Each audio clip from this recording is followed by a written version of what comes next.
On her first field trip as a professor of world religions, Barbara Brown Taylor takes her students, all Christians, to a Hindu temple in an Atlanta suburb. When they're welcomed in, there is a lot going on. This is not church as they know it. A priest in one alcove sits with a couple and their baby. Another is waving a lit wick in front of a deity. People pray before a statue of Ganesha while others are circling this table with tall stones.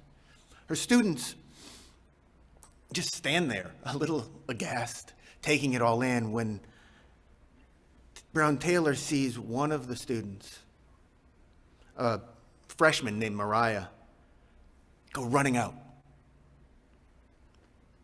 Brown Taylor follows and finds her on the front porch of the temple, crying so hard she can't even speak. Finally, Mariah catches her breath long enough to explain her anguish. They are all so lost, and they don't even know it. More tears.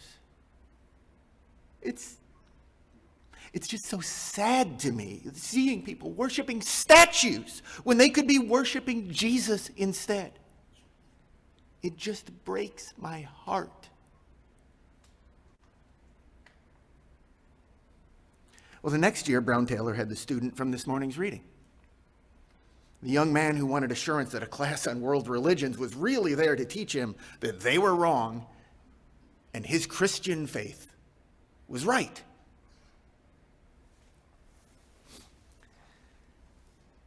Both of those students, they're kind of like the guy who never thought to ask Ted Lasso about darts. But they're like all those people Ted said kept underestimating him, who thought they knew him, so they didn't bother talking to him. The students, they made judgments about non-Christians, reaching conclusions without asking questions, based on what they thought they already knew. You see my point. And we all tend to think we're the Ted Lasso in this story. The ones who are judged by the confident and the incurious.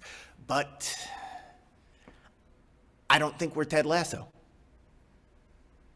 At least, not all the time. Think back. Just a few moments. Not a real memory quiz here. Just a few moments to Mariah crying on that temple porch. What did you think of her as she agonized over all those Hindu souls being lost and condemned?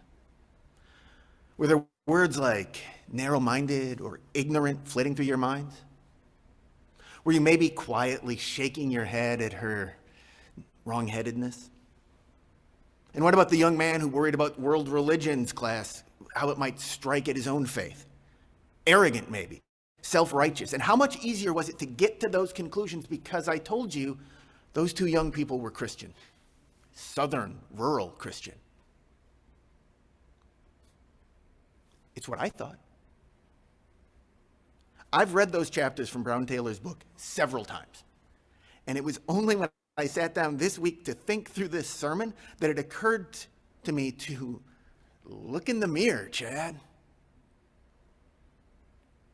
Now, maybe those students were arrogant or self-righteous or ignorant or all of the above.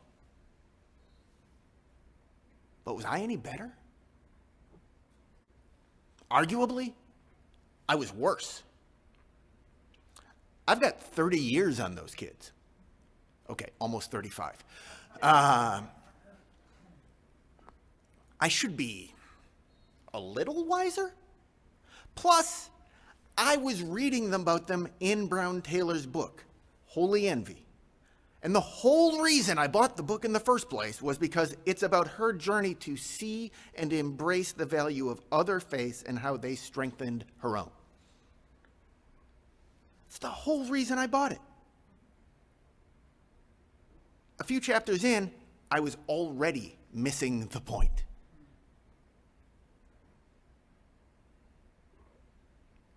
Well, as Brown Taylor figured out when she wrote her book, living faith the way we want to isn't always easy. In fact, that wasn't the point she set out to make when she wrote the book. When she started the book, she said she wanted to offer insights that would not cost you anything. I wanted to make your life easier. Fortunately, that book refused to be written. She took her title, Holy Envy, from a speech that Bishop Christer Stendahl gave at the dedication of a Mormon temple in Stockholm suburbs, mid-1980s. And in response to his fellow Lutherans' growing opposition to this temple from the Mormon faith, Bishop Stendahl proposed 3 guidelines for religious understanding. 1, when trying to understand another religion, you should ask the adherents of that religion and not its enemies. 2, don't compare your best to their worst. And 3, leave room for holy envy.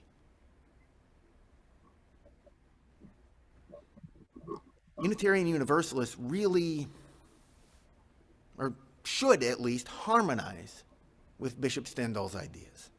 With our respect for the right of conscience, for every person's worth and dignity, each person's search for truth and meaning. We declare that we draw our meaning from sources like the world's religions and from our Jewish and Christian roots. We should have lots of room for holy envy.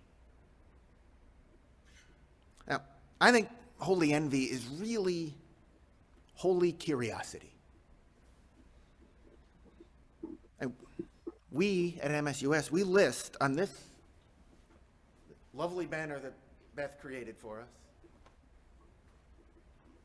authentic curiosity as one of our shared values. The others are mindful interdependence and courageous love. And I think those adjectives, they're all interchangeable. So I want to talk today not just about authentic curiosity in our faith, but about mindful curiosity and courageous curiosity. So let's start with authentic. When that student wondered if a world religions class would teach him why other religions were wrong, that was not authentic curiosity. When we hear his story and wonder, what is wrong with this kid? That is also not authentic curiosity. Authentic curiosity is not, how can they possibly believe that? Or, what is wrong with you? Authentic curiosity does not assume answers. Instead, authentic curiosity drives us to ask people questions like, what in your life experience and understanding makes this feel true for you? What about it inspires you, strengthens you, brings you joy, makes you afraid? And then authentic curiosity waits for the answers. As Bishop Stendahl put it, don't think you know the other without listening. Authentic curiosity requires us to fight the very human urge to think we know the answers before we hear them.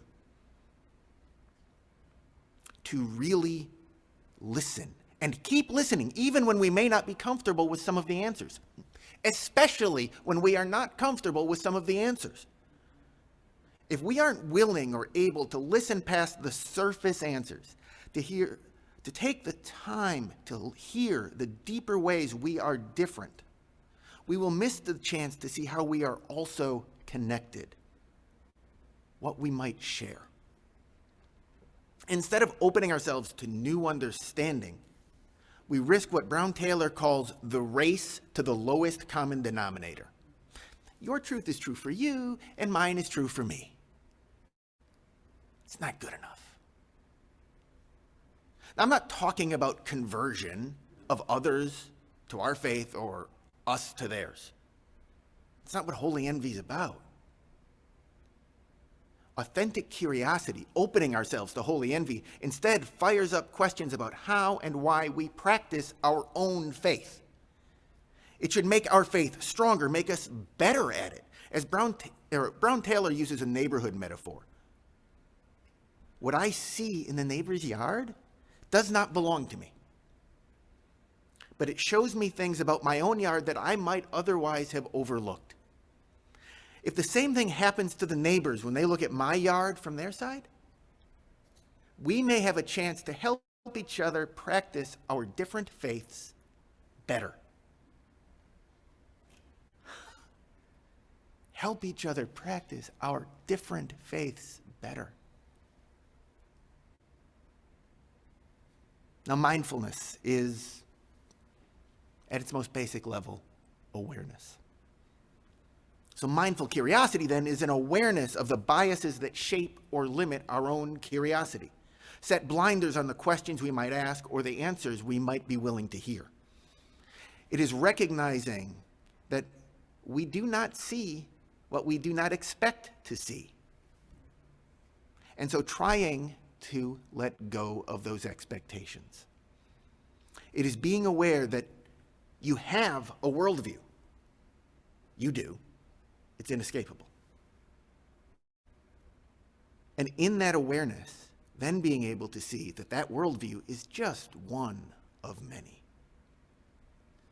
The theologian John Hick says that we should have a Copernican revolution in faith.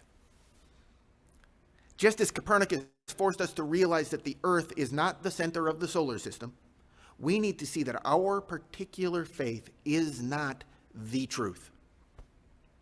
Rather, absolute truth. God, Allah, Nirvana, whatever we may call it.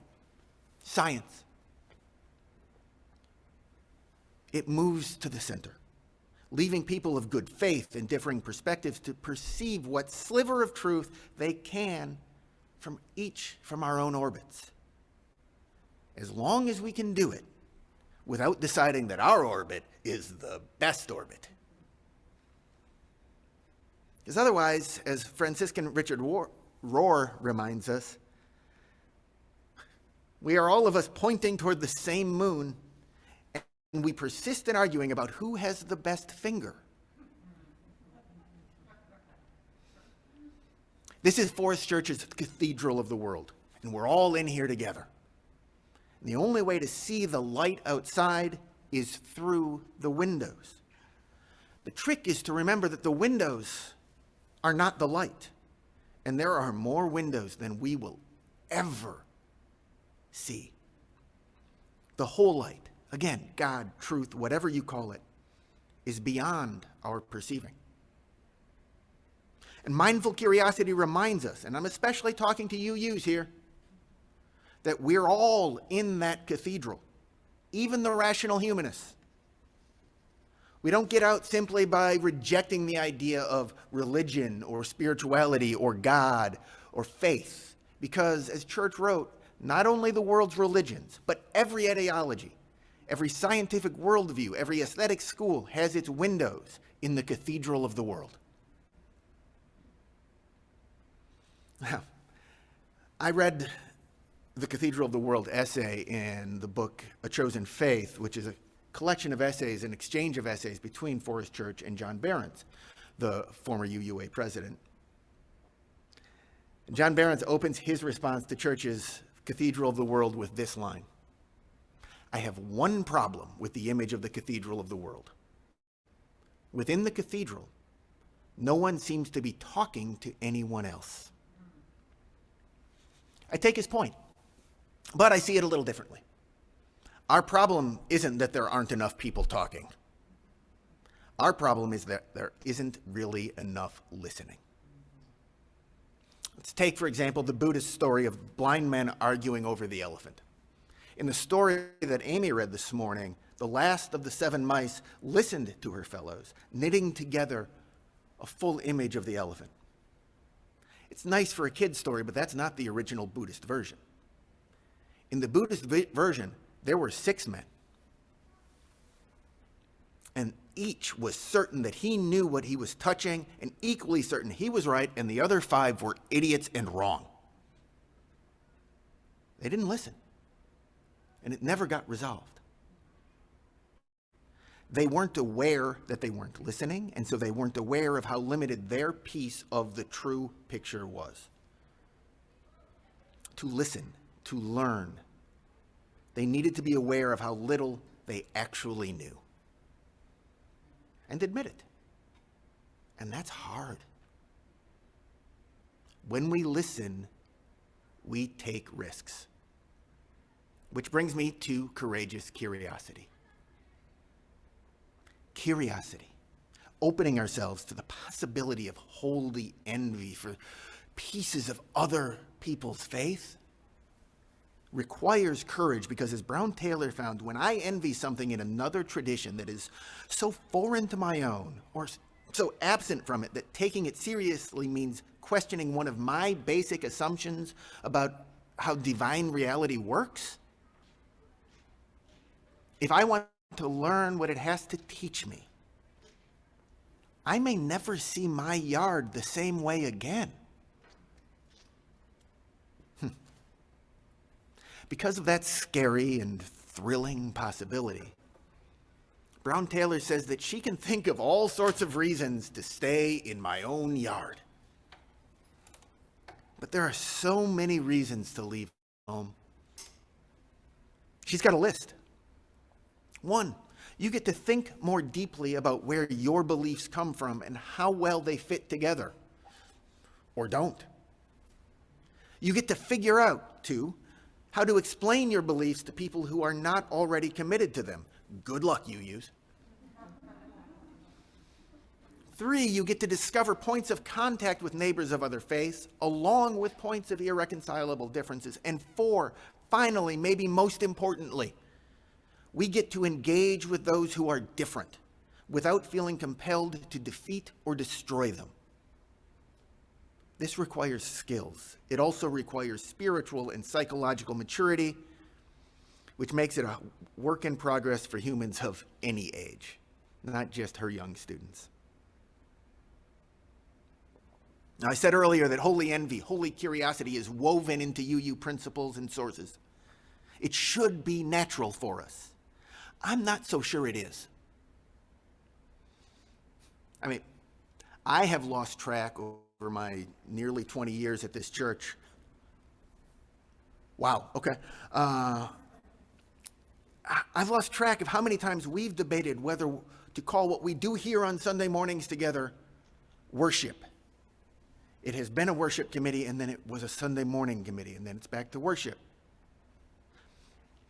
Even our beloved hymn, Come, Come, Whoever You Are, strips out the line about broken vows from the original, cutting it from its roots as a Sufi Muslim poem about repentance and reconciliation with Allah.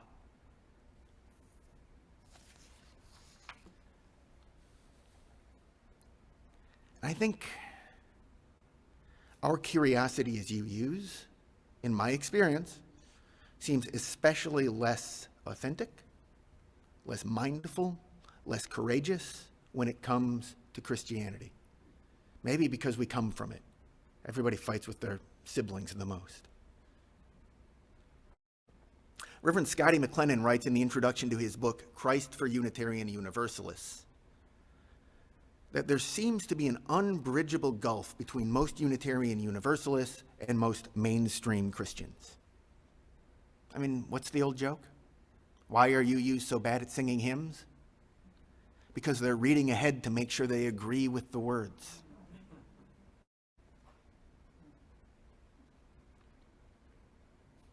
Yesterday, as Jesse mentioned, we came together one last time in our Oakley Drive building. Say goodbye to the building that has been our home for decades, more than those almost 20 years that I've been here. Starting soon, it will be the spiritual home for a Christian church. And I wonder how many of us fretted over that? At least a little.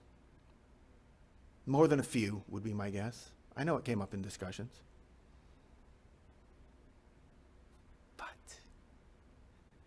But instead of fretting over it, what if we embraced it as a chance to exercise authentic, mindful, courageous, and holy curiosity? And I know a lot of us don't like the word holy. That's my point. The Mount Zion congregation is thrilled and excited to worship at Oakley Drive, just as we have been. They are as happy to move in there as we are saddened to leave it behind. What if we took that shared connection to a physical space and built a spiritual and human connection between our faith communities? Worshipped together even, made music, or just sat down and listened. Now, when I first wrote this, I wrote talked about, but no, listened to how our faiths, different as they are, and they are different, how those faiths feed the needs and hopes and fears that we all share. Now, are they interested in that? No idea. But it seems worth finding out. And if not them, somebody else.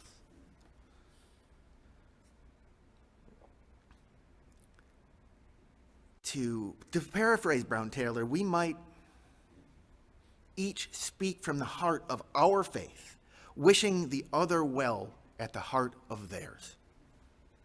To see faith not as turf or even as neighboring yards, but as Brown Taylor imagined, a single reservoir of living water, with two people looking into it. One might be Muslim, the other Christian, but there is nothing in their faces to tell me that. All I see are two human beings looking into deep waters that do not belong to either of them, reflecting back to them the truth that they are not alone. Amen. May it be so.